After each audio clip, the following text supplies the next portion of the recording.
We were promised flying cars. We were promised moon bases and Mars colonies. We were promised teleportation.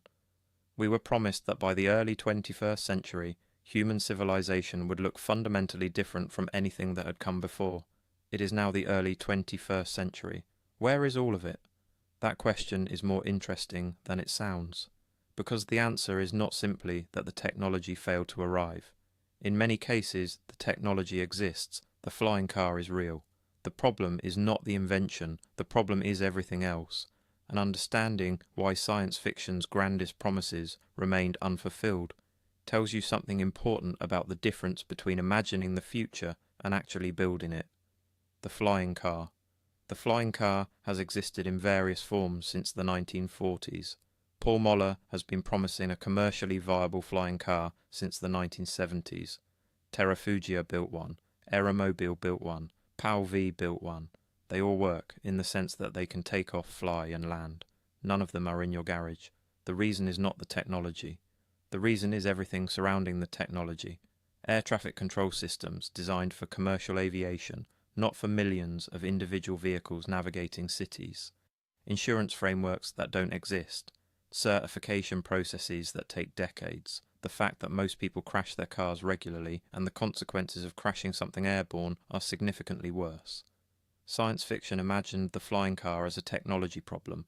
Build the vehicle and people will use it. The reality is that it is an infrastructure problem, a regulatory problem, a safety problem, and ultimately a human behavior problem. None of those problems have been solved because nobody has figured out how to make them commercially viable enough to justify solving them. The moon base. In 1972, humanity left the moon. Gene Cernan climbed into the lunar module after Apollo 17 and became the last human being to stand on another world. He has remained the last human being to stand on another world for over 50 years.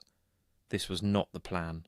NASA's original vision following Apollo was permanent lunar bases, Mars missions by the 1980s, a human presence throughout the inner solar system within a generation. Stanley Kubrick's 2001, A Space Odyssey, made in 1968 during the Apollo program, imagined commercial passenger flights to an orbiting space station and a permanent moon base as the mundane backdrop to a story set in 2001. It did not happen because of a political decision, not a technological failure, a political one. The Apollo program was funded as a Cold War competition, a demonstration of American technological superiority over the Soviet Union. Once that competition was won, the political will to fund the extraordinary expense of continued deep space exploration evaporated. Congress cut NASA's budget. The grand plans were shelved. Humanity went to the moon 6 times, planted some flags, collected some rocks, and came home. And stayed home. The technology to return exists. The Artemis program is attempting it now. But the 50-year gap between Apollo 17 and a planned return to the moon is one of the most extraordinary failures of political will in the history of human civilization. We had the capability, we chose not to use it. Teleportation. Teleportation, as imagined by Star Trek, the instantaneous disassembly of a human being at one location and reassembly at another, faces a problem that is not engineering but physics. To teleport a human being, you would need to record the precise quantum state of every particle in that person's body. The information required is so vast it would take longer than the current age of the universe to transmit using any conceivable communication system.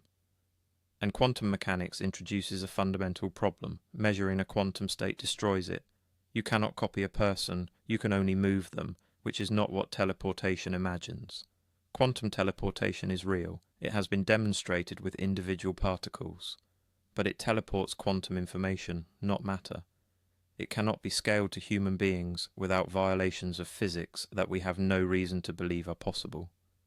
Star Trek's teleporter was invented not because the writers thought it was physically plausible, but because it was cheaper than showing a shuttle landing in every episode. It is a production decision wearing science fiction clothing. The physics never worked and was never intended to.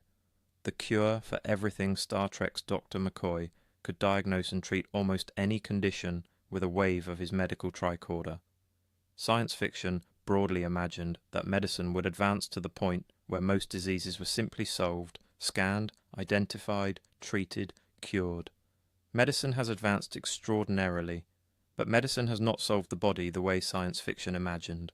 The complexity of biological systems, the interactions between genes, proteins, microbiome, environment, behavior, and pure chance, means that disease is not a set of engineering problems to be solved one by one, but an ongoing negotiation with entropy.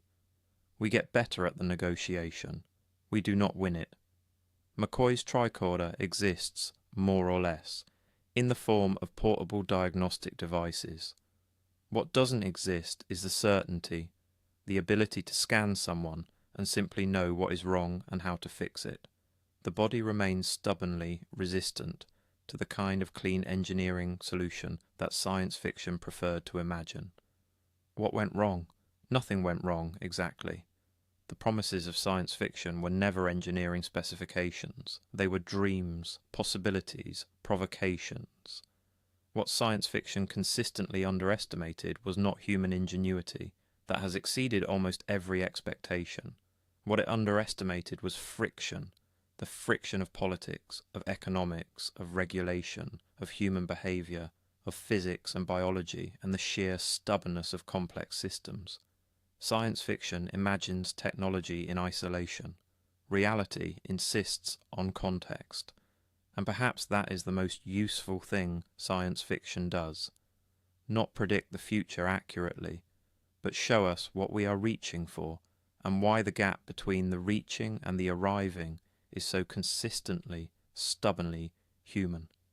Next time, the science fiction ideas that did arrive, and what the gap between how they were imagined and how they actually turned out tells us about the relationship between imagination and reality. If this made you think, hit like, it helps. Subscribe for a new video every Wednesday. Out there is exactly where we're going.